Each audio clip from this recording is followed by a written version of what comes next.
नमस्कार, ये है रेडियो हिंदुस्तान और मैं हूँ आपके साथ आरजे अंजू। रेडियो क्राइम में आज हम आपको बताएंगे कि सैफ अली खान पर जो चाकू से हमला हुआ था, आखिर उसका सच क्या है।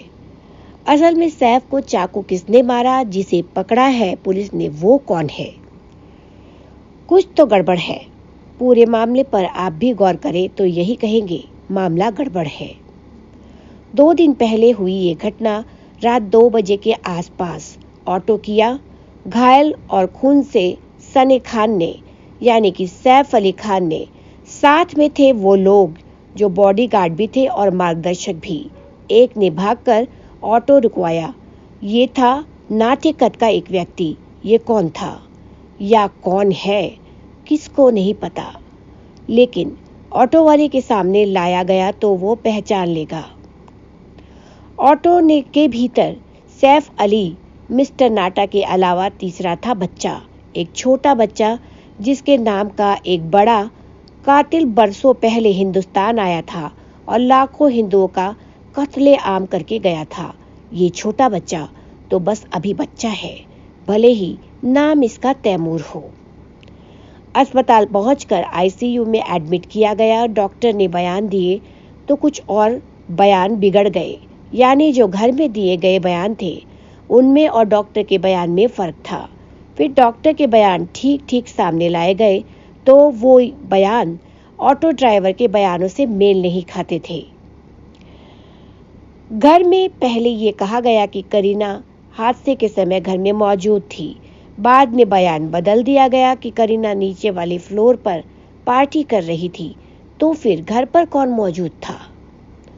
पहले कहा गया था कि घर पर इब्राहिम और सैफ और करीना, एक मेड मौजूद थी।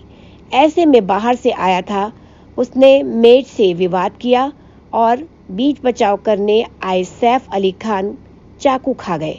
चाकू मारने के बाद हमलावर भाग गया और नौजवान इब्राहिम, जिसकी हाइट सैफ से भी ज्यादा है, करीना और मेड के साथ हमलावर को जाते देखता रहा। हमलावर निकल गया और इस बार भी गार्ड को उसने गच्चा दे दिया।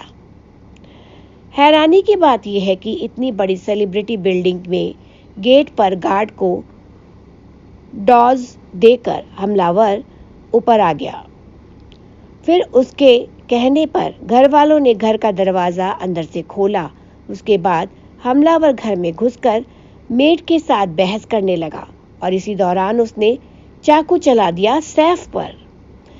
अब सवाल ये पैदा होता है कि गार्ड से बचकर ऊपर आने वाले इस हमलावर का मकसद क्या था?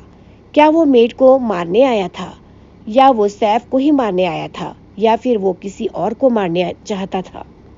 जबकि बताया तो ये गया है कि वो कमरे में घुसने की कोशिश कर रहा था जहां जहांगीर सो रहा था। अगर जहांगीर को लेने आया था या मारने आया था तो साथ में कोई बोरा या झोला या चाकू नहीं लाया। उसने सोचा वहीं से ले लूंगा।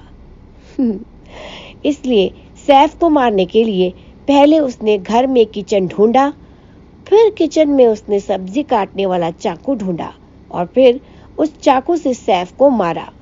तब तक वहां सैफ इंतजार करता रहा कि जब वो चाकू ले आएगा तब उसको देखूंगा। जब चाकू मार दिया तब हमलावर का काम खत्म हो गया, क्योंकि उसके बाद फिर वो जहांगीर के कमरे की तरफ नहीं गया।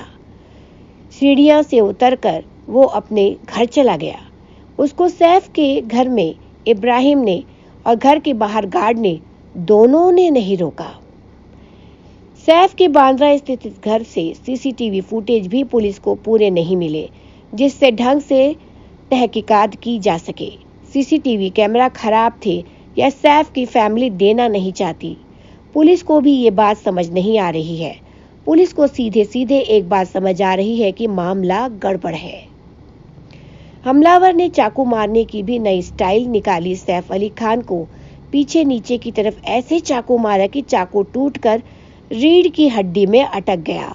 अब घायल सैफ अली खान की घर में 3-4 से ज्यादा कारें होने के बाद भी कार से घायल हालात में अस्पताल न जाना शक पैदा करता है। घायल आदमी एक छोटे बच्चे और एक सहायक के साथ घर से बाहर दौड़कर जाए और भागकर ऑटो रुकवाए, फिर लीलावती अस्पताल जाए। ये भी अजीब है। ऑटो से जाना अजीब है और छोटे बच्चे को साथ लेके जाना और भी अजीब है।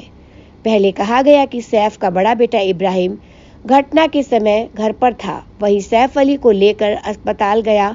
फिर बाद में ये बयान बदल गया और इब्राहिम को पूरे सीन से ही बाहर कर दिया गया। बाद के बयानों में इब्राहिम और करीना की लोकेशन बदल गई, लेकिन तैमूर की लोकेशन वही रही।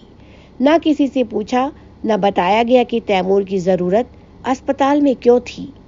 पुलिस को एक सीसीटीवी फुटेज भी मिला था कि कोई डिलीवरी बॉय जैसा व्यक्ति सीढ़ियां चढ़कर 12वीं मंजिल स्थित सैफ के फ्लैट की तरफ जा रहा था। दुबला पतला ये डिलीवरी बॉय रात को 1:30 बजे क्या डिलीवरी करने जा रहा था। घर वालों ने कोई ऑर्डर नहीं दिया तो उसको घर में घुसने क्यों दिया। उस अकेले शख्स में इतनी हिम्मत कौन सा बॉर्नवीटा पीकर आई थी कि वो बॉडी बिल्डर सैफ अली खां और इब्राहिम के घर अकेले चाकू मारने या जहांगीर को नुकसान पहुंचाने या किडनैप करने अकेला आ गया। अब लेटेस्ट अपडेट ये है कि आरोपी को पुलिस ने पकड़ लिया है और उसका नाम शहजादा है। अब ये कैसे पता चलेगा कि यही वो डिलीवरी बॉय है जो घर में घुसा था रात को 1:30 बजे डिलीवरी करने। ये सभी बातें बता रही है कि बात कुछ और ही है। जो दिख रहा है वो सच नहीं है, जो छिपाया जा रहा है उसी में सच छिपा हुआ है। हालांकि कयास तो ये भी लगाए जा रहे हैं कि कहीं ये प्रॉपर्टी को लेकर चल रहा विवाद तो नहीं, या फिर ये कोई प्रेम त्रिकोण तो नहीं। जो भी है, मामला गड़बड़ है। तो रेडियो क्राइम में आज इतना ही। मुझे दीजिए अनुमति, फिर मिलूंगी आपसे। तब तक के लिए स्टे ट्यून्ड विद अस। नमस्कार। रेडियो हिंदुस्तान।